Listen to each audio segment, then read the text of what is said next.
أرسله الله تعالى بالحق بشيرا ونذيرا وداعيا إلى الله بإذنه وسراجا منيرا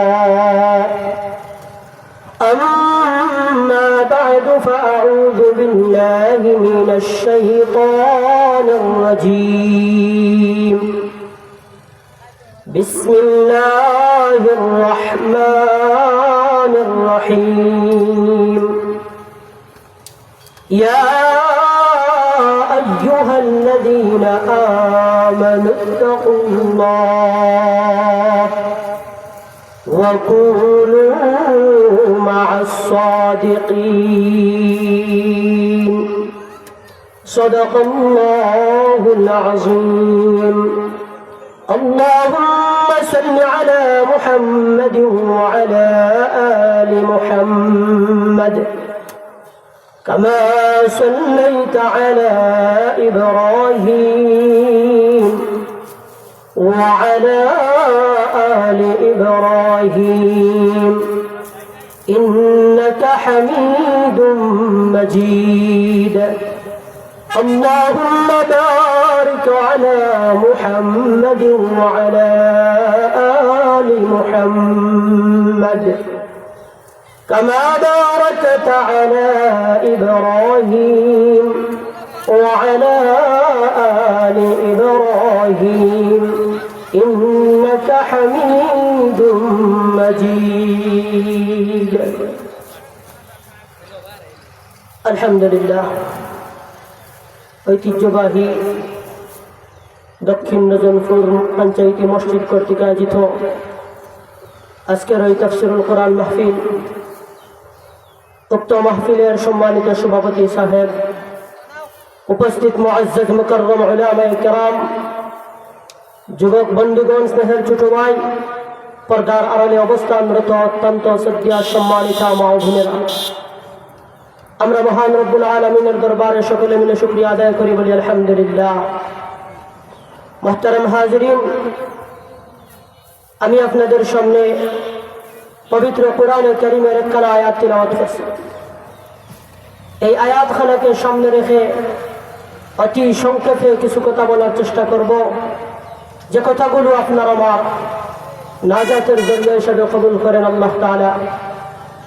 উলামায়ে কেরাম পাশে বসাইয়া দীর্ঘক্ষণ আলোচনা করা এটা আমার পক্ষে সম্ভব না, এজন্যই খুব সংক্ষেপে কথা বলার চেষ্টা করব। আমি সরাসরি আলোচনায় চলে যাচ্ছি।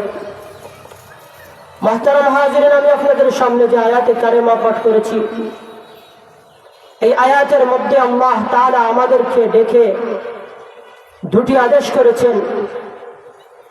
আল্লাহ বলেন, হে ঈমানদারগণ, তোমরা আমাকে ভয় করো আর সত্যবাদীদের সাথী হয়ে যাও। এখানে প্রশ্ন জাগতে পারে, আল্লাহ তাআলা আপনাকে, আমাকে তথা আমরা ঈমানদারদেরকে আল্লাহ তাআলা কেন বললেন? আল্লাহ তো অন্য জাতিকেও বলতে পারতেন, তাদেরকে না বলে আমরা ঈমানদার, আমাদেরকে কেন আল্লাহ তাআলা বললেন? এর জবাব হলো, আমরা হলাম আল্লাহ তাআলার বন্ধু, আল্লাহ আমাদের বন্ধু। আর বন্ধু আসলেই যে প্রকৃত বন্ধু, সে বন্ধু সব সময় চায় যে তার বন্ধুর সাথে তার বন্ধুত্বটা আজীবন সেটিং থাকুক, আজীবন এটা জড়াইয়া থাকুক, বন্ধুত্বের মধ্যে যেন কোনো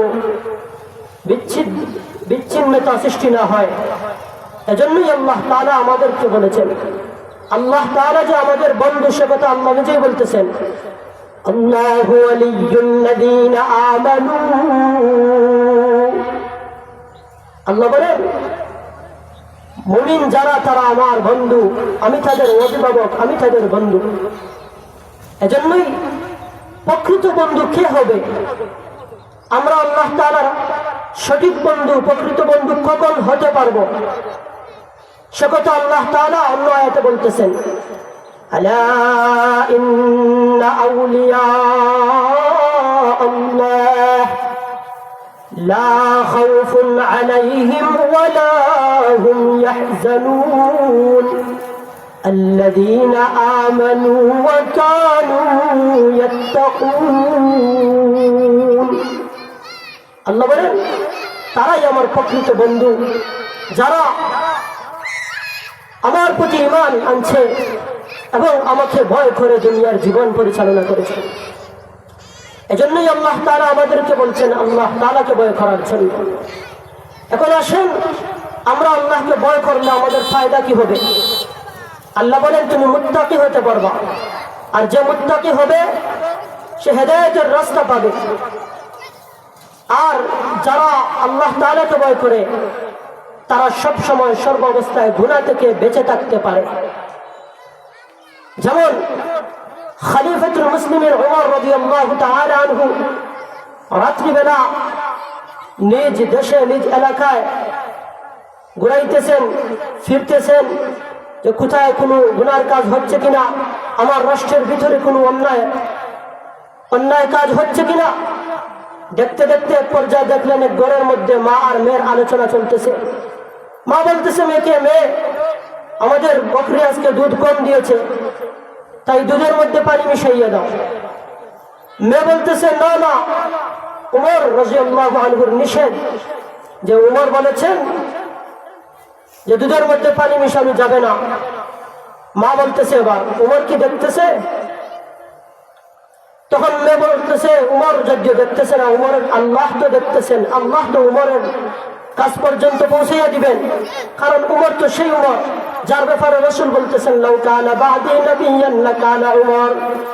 আল্লাহর রাসূল সাল্লাল্লাহু আলাইহি ওয়াসাল্লাম বলেন আমার পরে যদি কোনো ব্যক্তিকে আল্লাহ তাআলা পয়গম্বর বানাইয়া দুনিয়ার জমিনে পাঠাইতেন তাহলে সেই ব্যক্তি হতো আমার সাহাবী উমর। হযরত উমর আমার এক ব্যক্তি ছিলেন যে উমর রাদিয়াল্লাহু আনহুর জামানায় মদিনার এরিয়ার মধ্যে কোনো মানুষ যদি স্বপ্নে দেখত আল্লাহর পয়গম্বরের সাহাবী হযরত উমর তা খবর পাইতেন।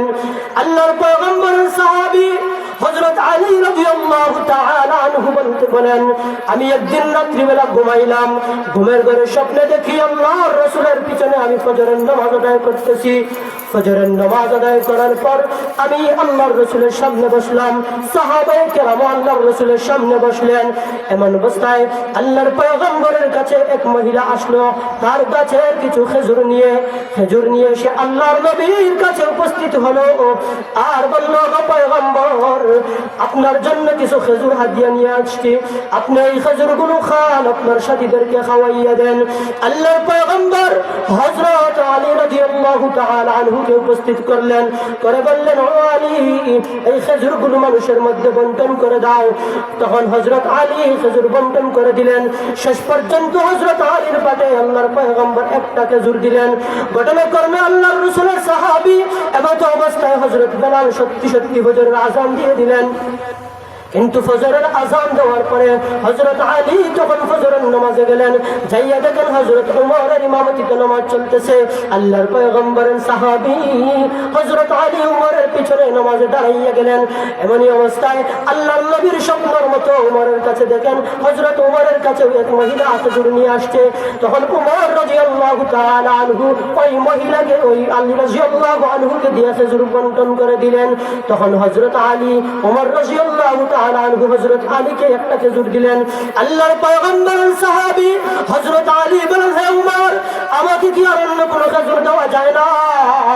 আল্লাহর নবীর সাহাবী হযরত উমর বলেন না না, রাতের বেলা পয়গম্বর আরবী মুহাম্মদুর রাসূলুল্লাহ সাল্লাল্লাহু আলাইহি ওয়াসাল্লাম তোমাকে তো একটা খেজুর দিলেন, তাই আমি কেমন করে তোমাকে দুটি খেজুর দেই?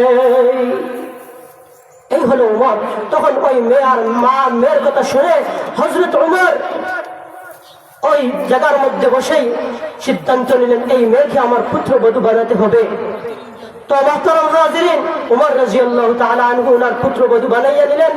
আর ওনার বংশধরার মাধ্যমে হযরত উমর ইবনে আব্দুল আজিজ রাহমাতুল্লাহ আলাইহি জন্মগ্রহণ করলেন।